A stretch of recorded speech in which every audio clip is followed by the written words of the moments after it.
Good morning. I'm glad to be with you all this morning. Glad that you're here. Glad to celebrate baptism with you, especially those of you here in the front part of the church. I want to talk for just a minute about humans, about us.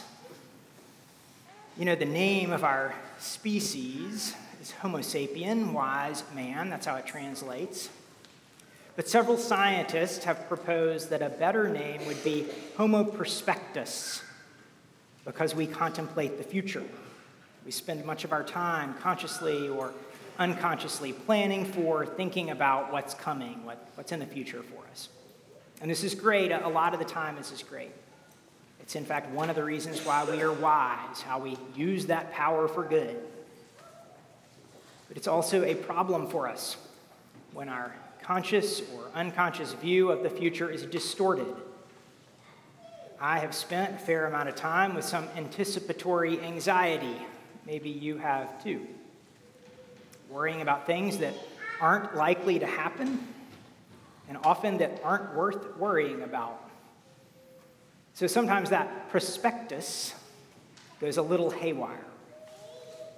And even when it's not haywire, that prospectus can keep us from being present in the moment now. And being present in the moment now has become, for me, an important part of my spiritual path. I bet it is for you too. It is the pattern we see repeatedly in Jesus.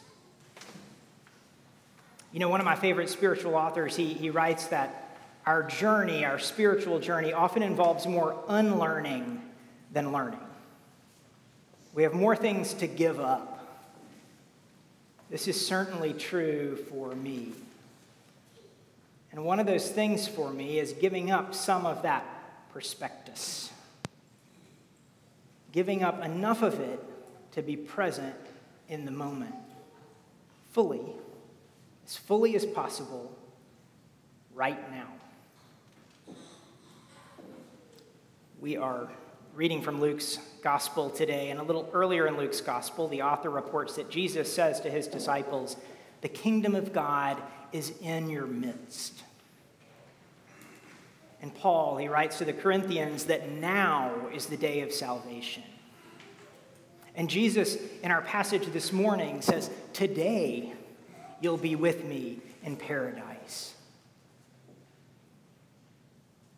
Richard Rohr, Catholic priest, he writes his words now. "Healthy religion is always about seeing and knowing something now.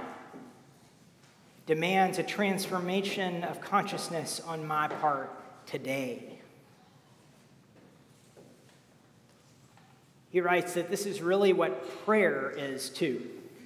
The word prayer, he says, his words again, has been deadened by pious use and misuse.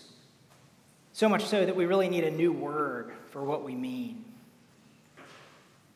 He says all we're really doing is setting out a tuning fork, a receiver station to pick up a little bit of the signal that's around us all the time right now. He says resonance is a better word for this. It's like when you used to adjust the rabbit ears on the TV antenna. Y'all remember that, to get the signal just right. The signal's all around us right now. All we have to do is learn to be open to it. Learn to pick up its resonance.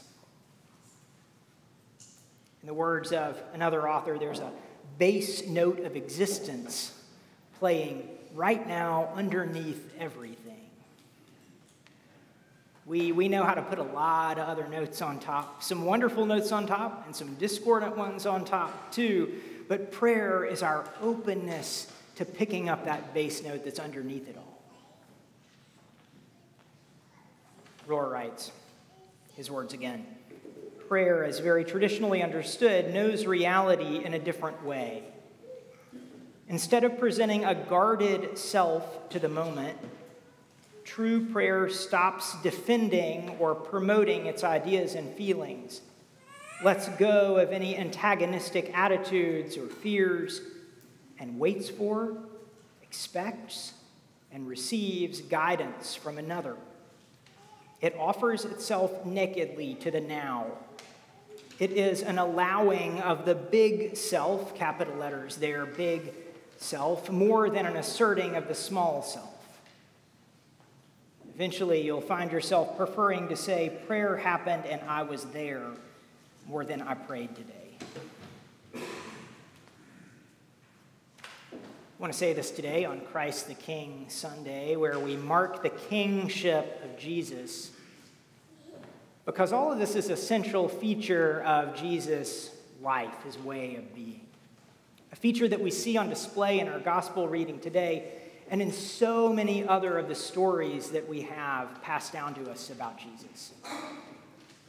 He is fully present in the moment, fully present with the people in front of him, in the situation in front of him, without respect to any human difference, without respect to any religious or cultural barriers. He's fully there. And in that moment, he allows the big self, to use Rohr's phrase, he fully channels the big self. There's no little self, no self-protection, no posturing, no defensiveness. The only thing that shows up through Jesus is the big self of God. It's another one of those themes, isn't it, that we hear over and over again in the stories we have about Jesus. We're called to give up our little selves and join something bigger. You have to lose your life to find what life really is, he tells us. And there are those perplexing passages where he says you got to lose your parents, your siblings, even hate them in order to follow him. It's one of those repeated themes. You got to lose something of what you think you are in order to be on this path. It's what we see in Jesus time and again, isn't it? He is just not concerned about promoting himself. There is no self-promotion project going on, only humility. There's no defensiveness, only welcome. His emotions, they don't stop him. It seems like he feels them all the way, but he can still stay right there in that moment anyway. He's able to lose himself in something bigger. His followers, they must have seen the freedom in that for him. The freedom it gives him to offer the best of himself. One theologian calls it living in the eternal now. Another author, Episcopal bishop, he writes that when people engaged with Jesus, it was as if time stood still.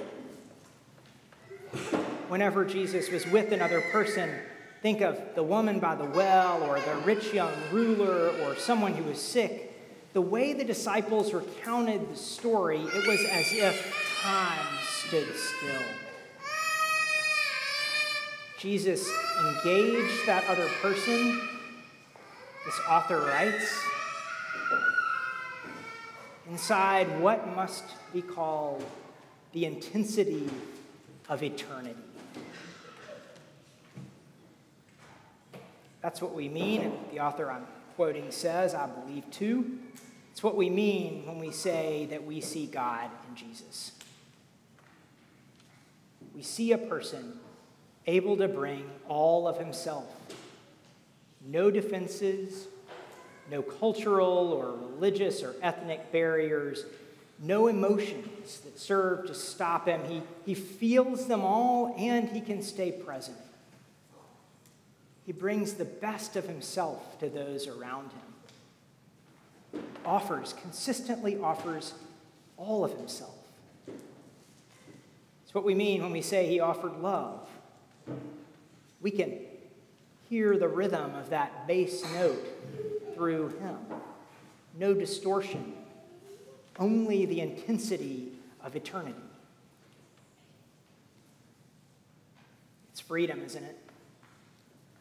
And it's life, isn't it? The fully alive kind of life, where we can experience a moment all the way through, happy, sad, in between, without armoring up, without shutting it down, where we can offer ourselves even in the middle of ambiguity and uncertainty without tripping up on a need to control.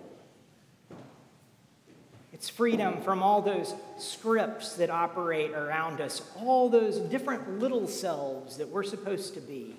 But we can show up in this moment with only the big self of God.